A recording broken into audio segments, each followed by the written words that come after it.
ისევ საუბრობთ, როცა ვსაუბრობთ შეზღუდული შესაძლებლობის მქონე პირებზე. რა იცის და რა არა სახელმწიფო მათი საჭიროებების შესახებ. რა გამოწვევებია შშმ ქალთა დასაქმების მიმართულებით. მოცემულ ვიდეობლოგში მე შევეცდები ვისაუბრო შშმ ქალთა დასაქმების ბარიერებსა და მის წარმომშობ სისტემურ თუ სტრუქტურულ მიზეზებზე. გლობალურად შშმ პირები ერთ-ერთ ყველაზე მრავალრიცხოვან უმცირესობას, მსოფლიო მოსახლეობის 15% შეადგენენ. მათგან დიდი ნაწილი, თითქმის 80%, განვითარებად ქვეყნებში ცხოვრობს. დაბალი და საშუალო შემოსავლების მქონე ქვეყნების შშმ პირთა 75% ქალია, ხოლო შშმ ქალები ზოგადად ქალთა პოპულაციის 12% შეადგენს. ლოგიკურია კითხვა. თუ თითქმის ყოველი მერვე ქალი შეზღუდული შესაძლებლობის მქონე პირია, სად არიან ისინი და რატომ არიან ასეთი უჩინარი? რატომ ვერ ვხედავთ მათ ქუჩებში, საზოგადოებრივ ტრანსპორტში? რატომ არ იკავებენ საჯარო სივრცეებს? რატომ ვერ ვხედავთ მათ როგორც დასაქმებულებს კერძო კომპანიებსა თუ სახელმწიფო უწყებებში? ამ კითხვებზე პასუხს სახელმწიფო პოლიტიკის სისტემური პრობლემების მხილებამდე მივყავართ. შშმ პირთა დასაქმების საკითხზე მსჯელობა შრომისა და შეზღუდული შესაძლებლობის ცნების გაანალიზებით უნდა დავიწყოთ და იმ თავით ვთქვათ, რომ შშმ პირთა დასაქმების შესაძლებლობაზე ხელმისაწვდომობის ნაკლებობა ლოკალური პრობლემა არ გახლავთ. შშმ პირები გლობალურად აწყდებიან დისკრიმინაციას მათი სტატუსის გამო. კაპიტალისტურ წესრიგში, მაშინ როცა ადამიანები აღარ იყვნენ მიწაზე მიბმულნი, ისინი იძულებული გახდნენ ეპოვათ საარსებოდ აუცილებელი ანაზღაურებადი სამუშაო. წარმოების ინდუსტრიალიზაციის ეტაპზე ადამიანის სხეულები სულ უფრო და უფრო ფასდებოდა მათი მანქანებრივი ფუნქციონირების უნარით. ქარხნის დისციპლინის, სამუშაო დროისა და წარმოების ნორმებმა დაარღვიეს ნელი და მოქნილი სამუშაო რეჟიმი, რომელშიც ბევრი შშმ პირი იყო ინტეგრირებული. რაც უფრო მექანიკური გახდა სამუშაო, რაც სხეულის მექანიკურ მოძრაობებს მოითხოვდა, შშმ პირები მით უფრო განიხილებოდნენ როგორც ნაკლებად შესაფერისი ქარხნის მუშების დავალებების შესასრულებლად. შედეგად, მე-19 საუკუნეში ბაზრის ფუნქციონირების ამ ლოგიკამ შშმ პირები შრომითი ბაზრიდან პრაქტიკულად გარიყა. ინდუსტრიულმა კაპიტალიზმმა შექმნა შშმ პირთა ახალი კლასი, რომელიც არ ჯდებოდა მშრომელი სხეულის სტანდარტში და რომელთა შრომითი ძალა წაიშალა და გამოირიცხა ანაზღაურებადი სამუშაოდან. ამას გარდა მეორე მსოფლიო ომის შემდეგ, როცა ინდუსტრიულ ქვეყნებში გაფართოვდა კეთილდღეობის სახელმწიფოს იდეა და შშმ პირთა ორი წინააღმდეგობრივი ტენდენცია წარმოიშვა, ერთის მხრივ გაიზარდა სახელმწიფო სერვისებით უზრუნველყოფა, მეორეს მხრივ გაძლიერდა მცდელობები ამ სერვისების მიმღები პირების ცხოვრების რეგულირების და კონტროლისა.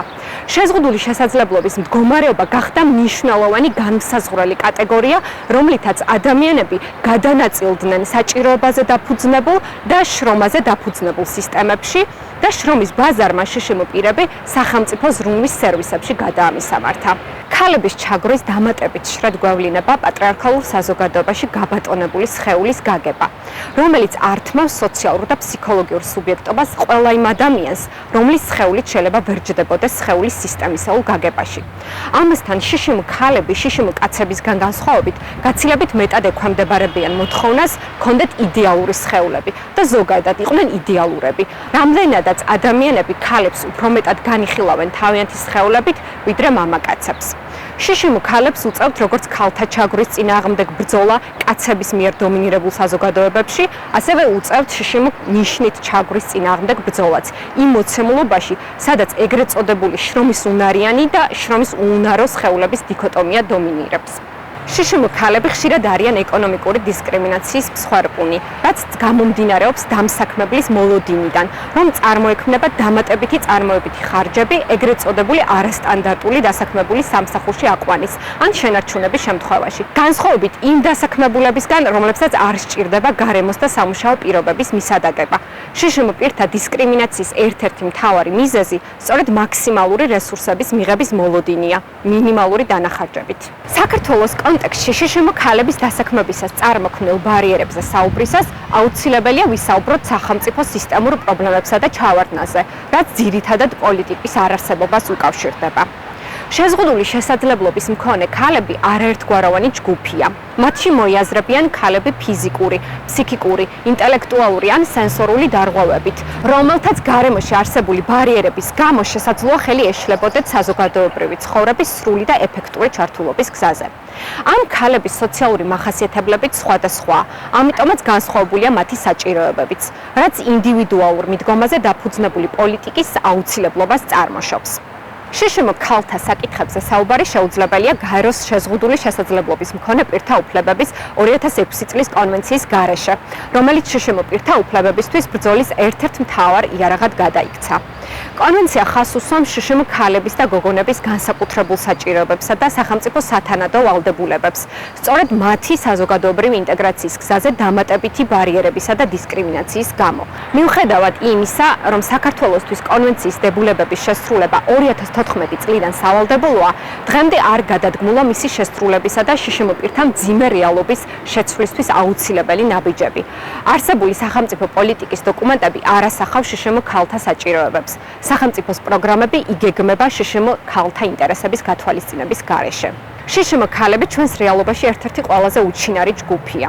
საქართველოს პარლამენტის თემატური ჯგუფის მოკვლევის ანგარიშის მიხედვით, საქართველოში მცხოვრები შშმ ქალების რაოდენობა ზრდასრული ქალების 3%-იც არ არის, რაც 9%-ით ჩამორჩება საერთაშორისო ტენდენციებს. ანუ სახელმწიფოს შშმ ქალთა მხოლოდ მეოთხედის არსებობის თაობაზე აქვს ინფორმაცია. საშუალო, უმაღლეს და პროფესიულ განათლებაზე, ჯანმრთელობისა თუ სოციალური დაცვის სერვისებზე არასაკმარისი წვდომის გამო, შშმ ქალები სიღარიბეში ცხოვრების მომეტებული რისკის წინაშე არიან. მათ გაცილებით მეტად ემუქრებათ საფრთხე აღმოჩნდა სოციალურად მოწყვლად ფენაში. არ მიუწვდებოდეთ ხელი ღირსეული ცხოვრებისათვის აუცილებელ მინიმალურ პირობებზე, არ გააჩნდეთ სათანადო საცხოვრებელი. შეზღუდული შესაძლებლობის მქონე ქალები და გოგონები განსაკუთრებით მოწყვლადი ჯგუფია გენდერული ძალადობის მიმართ. ისინი ყველაზე ხშირად ხდებიან ფიზიკური თუ ფსიქოლოგიური ძალადობის მსხვერპლი მათი მომვლელების, ფსიქიატრიული დაწესებულებების, თანამშრომლებისა თუ უბრალოდ ოჯახის წევრების მხრიდან. შშმ გოგონები ხშირად რჩებიან ფორმალური განათლების მიღმა. შეზღუდული შესაძლებლობის მქონე ქალებს ნაკლებად მიუწვდებათ ხელი ინდივიდუალურ საჭიროებებზე მორგებულ ჯანდაცვის სერვისებზე, რაც მნიშვნელოვნად აისახება შშმ ქალთა სიცოცხლის ხანგრძლივობასა და ხარისხზე. მაგალითად, საქართველოში 60 წელს მიღწეული სოციალური პაკეტის მიმღები შშმ კაცების რაოდენობა 5-ჯერ აღემატება შშმ ქალების რაოდენობას, რაც ასაკობრივ ჯგუფებში ყველაზე დიდ სხვაობას ქმნის.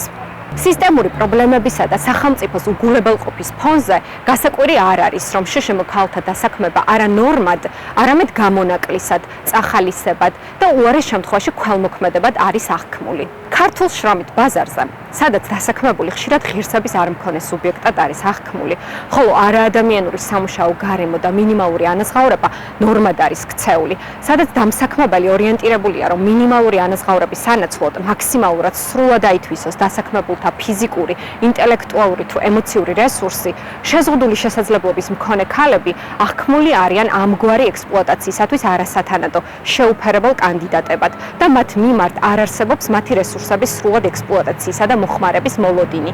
ამიტომაც შშმ ქალებისთვის გადაულახავი დაბრკოლება ხდება ფორმალური დასაქმების სექტორში შეღწევა და თავის დამკვიდრება. სინამდვილეში შეზღუდული შესაძლებლობის მქონე ქალებს ისევე შეუძლიათ საზოგადოებისთვის სიკეთის მოტანა, დოვლათის შექმნა და თვითრეალიზება როგორც ყველას.